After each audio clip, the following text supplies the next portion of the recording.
Between 1917 and 1948, Britain controlled the area of the Middle East then known as Palestine. This chapter of history was to have a profound effect on both Arabs and Jews. Yet most British people know little about it. This film is a simple outline of a very complex story.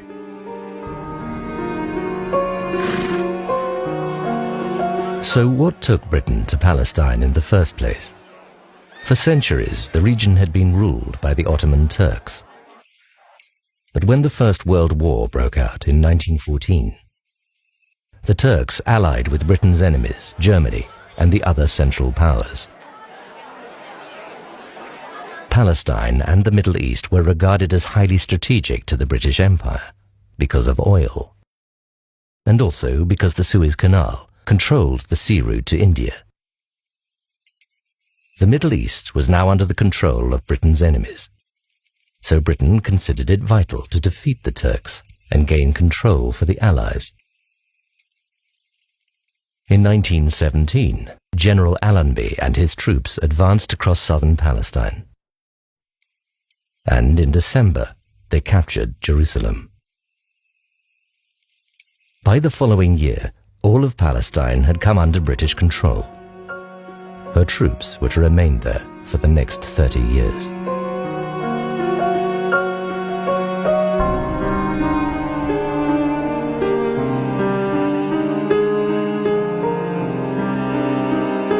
As the First World War came to an end, Britain and France issued a proclamation promising that former subjects of the Ottoman Empire would be able to determine their own futures. Briefly, freedom was in the air. However, a different reality lay behind the words. Long before the end of the war, the Allies had been planning who would control the Ottoman Empire when the Turks were defeated. These conflicting plans are often referred to as the contradictory promises. Firstly, in October 1915, Sir Henry McMahon, British High Commissioner in Egypt, had promised the Arabs in the person of Sharif Hussein of Mecca that they could have an independent Arab state after the war if they would rise up against their overlords, the Turks. Believing that they were fighting for their freedom, some Arabs joined the Allied war effort and, assisted by Lawrence of Arabia, helped the Allies drive the Turks from their lands. However, for the last 100 years, there has been controversy over how McMahon's letter to Hussein should be interpreted. Did he implicitly include Palestine in the proposed independent Arab state, or did he not? Many Arabs and senior British figures have consistently maintained that Palestine was included, while British governments since 1920 have argued that it was excluded. But meanwhile, Britain had become party to two further wartime agreements, both of which seemed to contradict the undertaking to Hussein. In 1916, the secret Sykes-Picot Agreement between Britain and France allocated what is now Syria and Lebanon to France, and what is now Jordan and Iraq to Britain, whilst proposing to keep Palestine under international control. Then, a year later, Britain made yet another undertaking concerning Palestine. In November 1917, the British Foreign Secretary Arthur Balfour wrote to Lord Rothschild, a leader of the Jewish community. His Majesty's government view with favour the establishment in Palestine of a national home for the Jewish people, it being clearly understood that nothing shall be done which may prejudice the civil and religious rights of existing non-Jewish communities in Palestine, or the rights and political status enjoyed by Jews in any other country. This promise became known as the Balfour Declaration. The idea that the Jewish people should be restored to the Holy Land, so that biblical prophecies could be fulfilled, had been promoted by some Christians since the 1600s. Then, from the 1890s, the idea of Zionism began to take hold amongst some Jews, as Theodor Herzl argued that the Jewish people needed a political homeland of their own if they were to escape the horrific anti-Semitic persecution that was rife, particularly in Russia and Central Europe.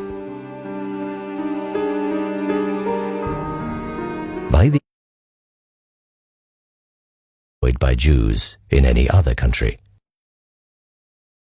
This promise became known as the Balfour Declaration.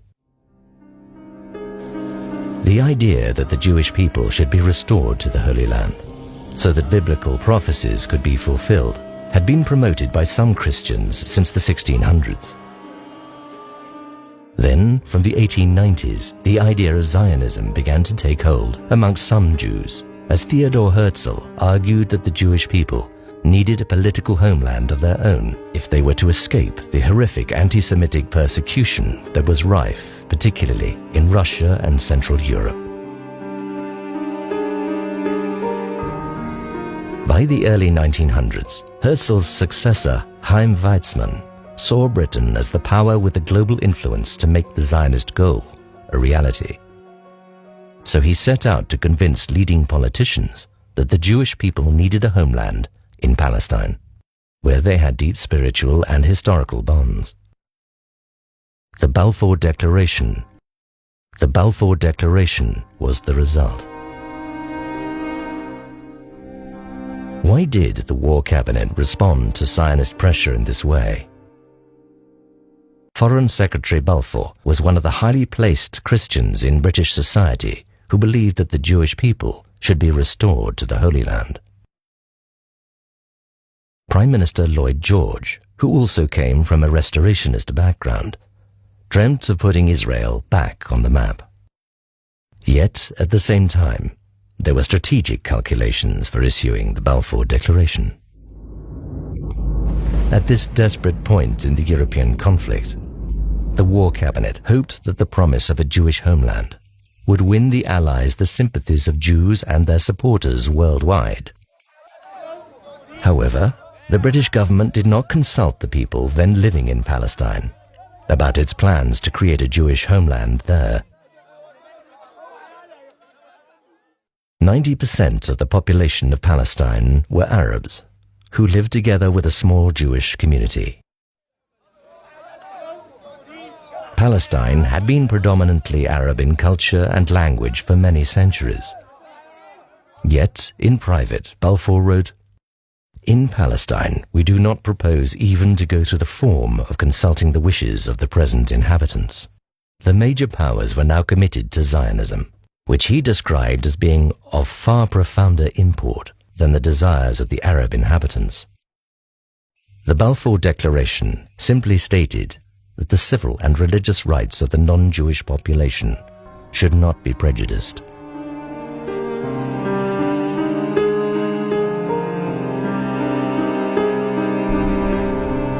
So when the war came to an end, how would all these complex undertakings work out in practice?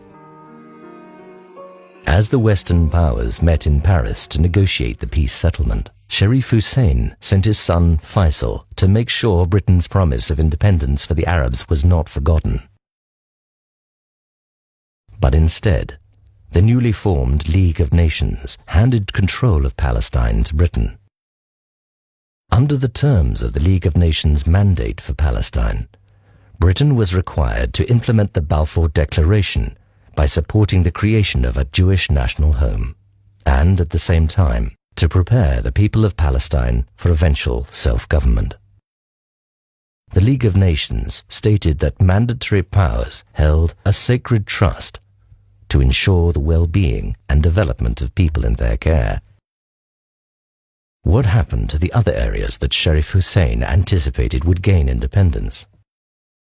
Transjordan, now Jordan, was made an autonomous emirate under Hussein's son, Abdullah.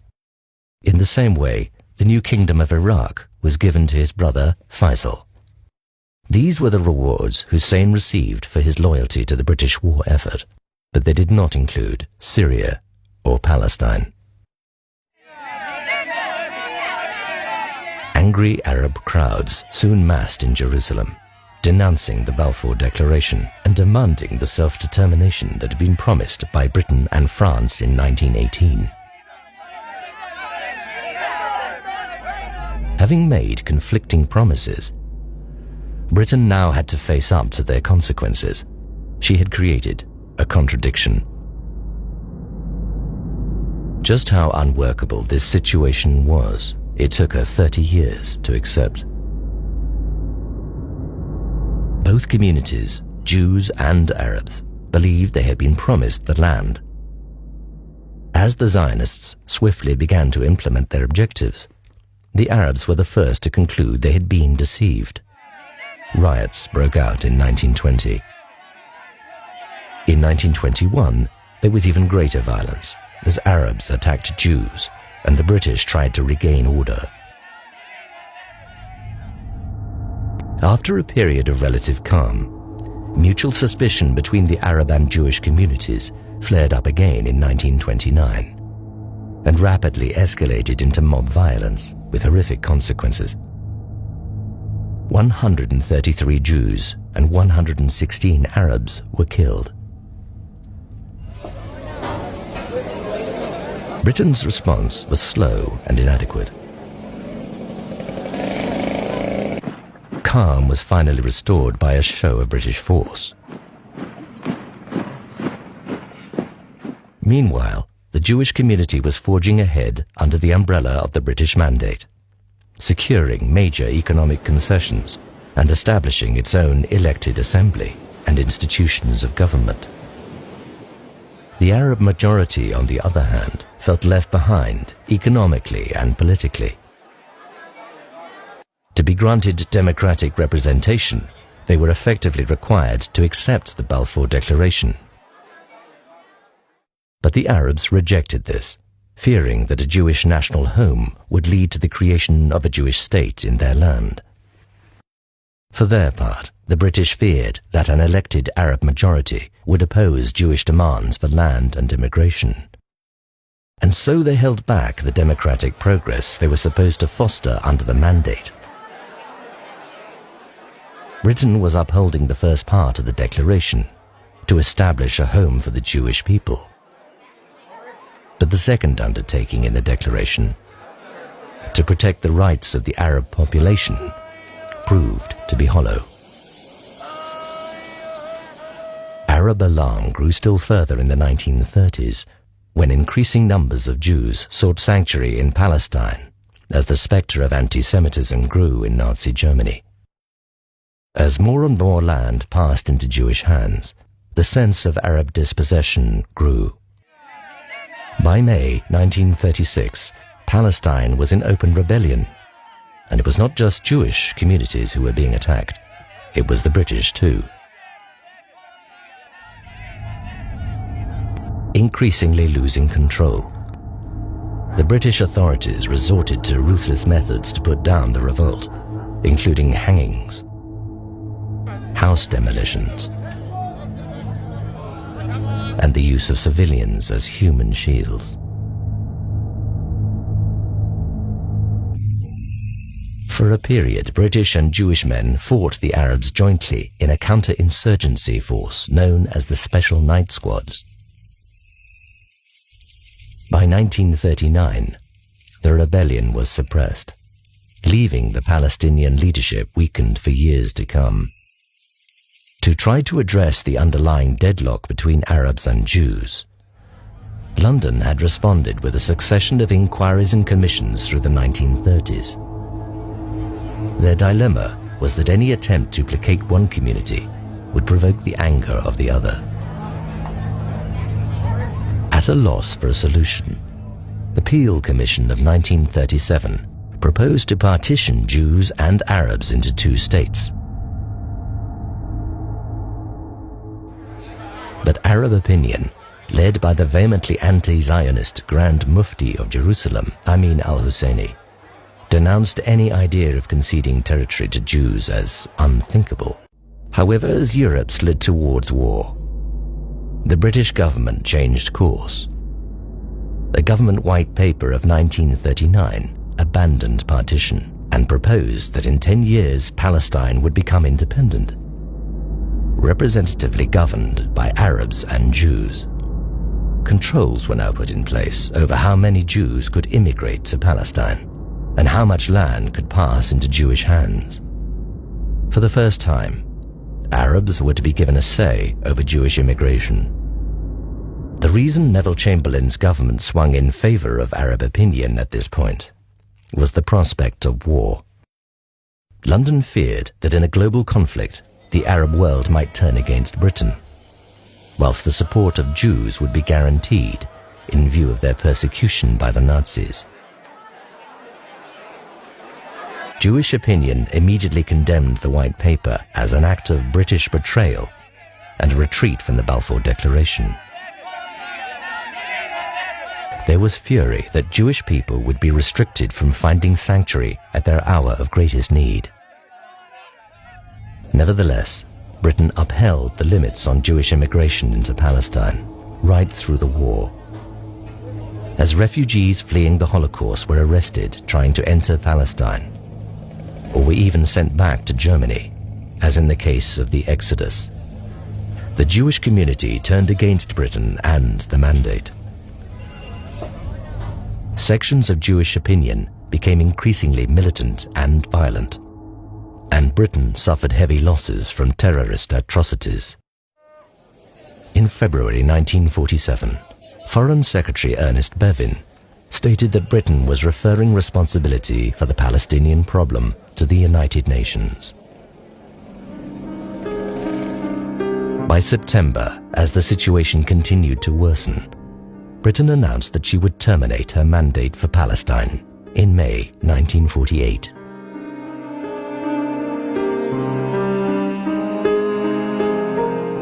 The UN solution to the Palestine problem was partition, but this was again rejected by the Arabs. As British forces beat an ungainly retreat and the mandate came to an end, partition was abandoned, leaving Jews and Arabs to an undeclared war for domination. On the 14th of May 1948, Israel declared itself a state and was immediately recognized by America. The events of this time are known to some as the War of Independence and to others as the Nakba, or the catastrophe, when about 60% of the Palestinian population became refugees as they fled or were expelled. Today's conflict between Israelis and Palestinians had begun.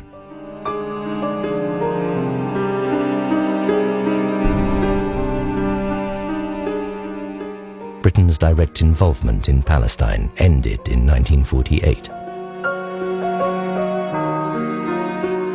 But how should British people today respond to the story of Britain in Palestine?